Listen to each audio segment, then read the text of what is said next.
friends, welcome to Kovai Pappu Samayal. இன்னைக்கு நம்ம Kovai Pappu Samayalல chicken cutlet எப்படி பண்றதுன்னு பார்க்கலாம். இந்த chicken cutlet என்னோட ரொம்ப ஃபேவரட்டான ரெசிபி. இது செய்யறதுக்கு நமக்கு வந்து chicken வேணும். நான் இன்னைக்கு 1/2 கிலோ boneless chicken எடுத்துக்காத இந்த மாதிரி மீடியம் சைஸா சாப் பண்ணி வச்சிருக்கேன். இப்போ இத மிக்சிங் ஜார்ல சேர்த்து நம்ம நல்லா அரைச்சிரலாம். நான் இன்னைக்கு 500 grams boneless chicken எடுத்திருக்கேன். இப்போ இத ஒரு மிக்சிங் ஜார்ல சேர்த்துருங்க. சேர்த்துட்டு இத நம்ம நல்லா அரைச்சிட்டு வந்துடலாம். இப்ப பாருங்க இத நல்லா அரைச்சாச்சு. இத இந்த மாதிரி அரைச்சு வச்சிட்டேன். அவ்வளவுதான் அரைச்சாச்சு. இப்ப இதை ஓரமா வச்சுட்டு நம்ம சிக்கன் கட்லெட் செய்ய ஆரம்பிச்சிடலாம். அதுக்கு ஒரு பேன்ல 3 டேபிள் ஸ்பூன் எண்ணெயை சூடு பண்ணிக்கோங்க. அதுக்கு ஒரு பேன்ல 3 டேபிள் ஸ்பூன் எண்ணெயை சூடு பண்ணிக்கோங்க. 3வது ஸ்பூன் ஆயில். எண்ணெய் சூடானதுக்கு அப்புறமா நம்ம இதுல வெங்காயம் சேர்க்கலாம். நான் இன்னைக்கு ஒரு பெரிய சைஸ் வெங்காயத்தை இதோ இந்த மாதிரி சின்னதா வெட்டி வச்சுக்கேன். இந்த வெங்காயத்தை இதுக்குள்ள சேர்த்துடலாம். எண்ணெய் சூடானதுக்கு அப்புறமா இதுல ஒரு பெரிய வெங்காயத்தை சின்னதா வெட்டி வச்சுக்கேன். வெங்காயத்தை இதுக்குள்ள சேர்த்துருங்க. எண்ணெய் சூடானதுக்கு அப்புறமா இதுல 1 டேபிள் ஸ்பூன் இஞ்சி பூண்டு விழுது சேர்த்துக்கோங்க. சேர்த்துட்டு மிக்ஸ் பண்ணிக்கோங்க. இப்ப இஞ்சி பூண்டோட பச்சை வாசனை போனதுக்கு அப்புறம் நம்ம இதுல மீதி மசாலா சேர்க்கலாம். இப்ப இதுல 1/4 டீஸ்பூன் மஞ்சத்தூள், 1 டீஸ்பூன் மிளகாத்தூள், 1 டீஸ்பூன் கரம் மசாலா பவுடர் சேர்த்துங்க. சேர்த்துட்டு இதை நல்லா மிக்ஸ் பண்ணி வச்சுக்கோங்க.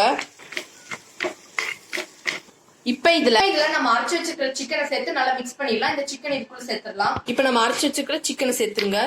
சிக்கன் சேர்த்து நல்லா மிக்ஸ் பண்ணி வச்சுக்கோங்க. அந்த சிக்கன்ல மசாலா நல்லா கோட் ஆகணும். இப்ப கட்லெட்டுக்கு தேவையான உப்பு சேர்த்து மிக்ஸ் பண்ணிக்கோங்க. இப்ப 2 மினிட்ஸ் ஆயிடுச்சு. சிக்கன் எல்லாம் பாருங்க நல்லா குக் ஆயிடுச்சு. இப்ப நம்ம ஸ்டவ் ஆஃப் பண்ணிடலாம். சிக்கன் எல்லாம் இப்ப நல்லா குக் ஆயிடுச்சு. இதை சேர்த்து பிடிக்கிறதுக்கு வந்து நம்மளுக்கு வந்து உருளைக்கிழங்கு வேணும். நான் இன்னைக்கு 2 பெரிய உருளைக்கிழங்க வேக வச்சு நான் மேஷ் பண்ணி வச்சிருக்கேன். அந்த உருளைக்கிழங்க வந்து எல்லாத்தையும் ஒரு மிக்சிங் பவுல்ல சேர்த்துடலாம். இப்ப கை வைக்கிற சூடு வந்ததுக்கு அப்புறமா நம்ம வேக வச்சிருக்கிற சிக்கனை ஒரு மிக்சிங் பவுல்ல சேர்த்துருங்க. அதை வந்து ஒரு பவுல்ல சேர்த்துக்கோங்க. நான் இன்னைக்கு 2 பெரிய உருளைக்கிழங்கு வேக வச்சு மேஷ் பண்ணி வச்சிருக்கேன். அதை உள்ள சேர்த்துருங்க. சேர்த்துட்டு ஒரு கை நிறைய கொத்தமல்லி எல்லாம் சேர்த்துக்கோங்க. சேர்த்து இதனால பிசைஞ்சு வச்சுக்கோங்க. நல்லா மிக்ஸ் பண்ணி வச்சுக்கோங்க. பொட்டேட்டோ சிக்கன் எல்லாமே நல்லா கோட் ஆகணும். அப்பதான் நல்லா இருக்கும். நல்லா பிசைஞ்சு வச்சுக்கோங்க. நல்லா பிசைஞ்சு வச்சுக்கோங்க. இப்ப இதை வந்து உங்களுக்கு விருப்பப்பட்ட ஷேப் அப்படி இல்லைன்னா இந்த மாதிரி எடுத்து ஒரு கை வச்சு லைட்டா அமுத்திக்கோங்க. லைட்டா அமுத்திட்டு ஷேப் பண்ணிக்கோங்க. இந்த மாதிரி சர்க்கிளா இதோ இந்த மாதிரி ஷேப் பண்ணிக்கோங்க. இந்த மாதிரி லைட்டா ஷேப் பண்ணிக்கோங்க. இதே மாதிரி எல்லாத்தையும் பண்ணி வச்சிடலாம். எல்லாத்தையும் இந்த மாதிரி ஷேப் பண்ணி வச்சுக்கோங்க.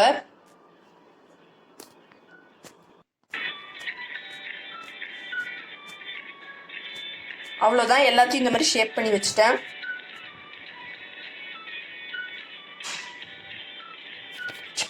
கட்லெட் எல்லாம் அழகா ரெடியா இருக்கு கோட் பண்றதுக்கு. நீங்க வந்து முட்டை சாப்பிடுவீங்கன்னா முட்டையில கூட கோட் பண்ணிக்கலாம். அப்படி இல்லைன்னா அதுக்கு ஒரு மிக்சிங் பவுல்ல 4 டேபிள் ஸ்பூன் சோள மாவு சேர்த்துக்கோங்க. 4வது ஸ்பூன் மாவு கூடவே இதுல 1/4 கப் போல தண்ணி சேர்த்துக்கோங்க.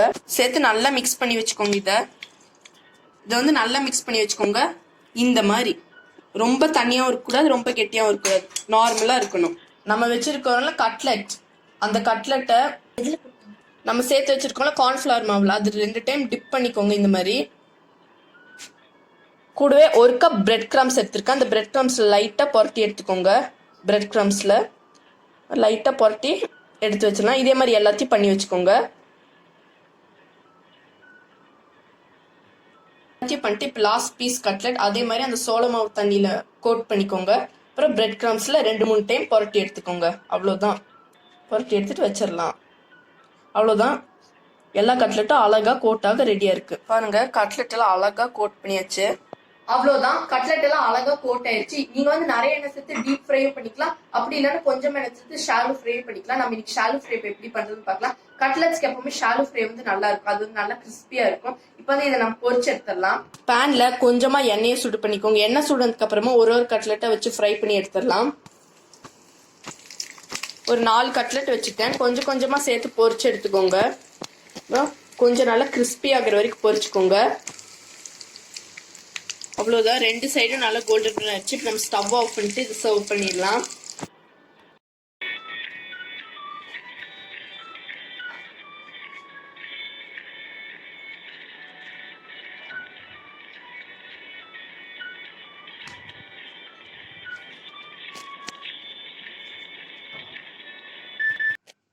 நம்மளோட சிக்கன் கட்லெட் எல்லாம் ரொம்ப ரொம்ப சூப்பரா சுலபமா தயாரிச்சு பாருங்க எவ்வளவு அழகா சூப்பரா இருக்குன்னு. இது ரொம்ப ரொம்ப அட்டகாசமா இருக்கு. நீங்க கண்டிப்பா சிக்கன் கட்லெட்டை வீட்டுல செஞ்சு பாருங்க. உங்களுக்கு இந்த வீடியோ பிடிச்சிருந்தா கோவை பப்பு சமையலுக்கு சப்ஸ்கிரைப் பண்ணுங்க. நம்ம பாரம்பரிய தமிழ் சுவையை உலகம் முழுக்க பரப்புவோம்.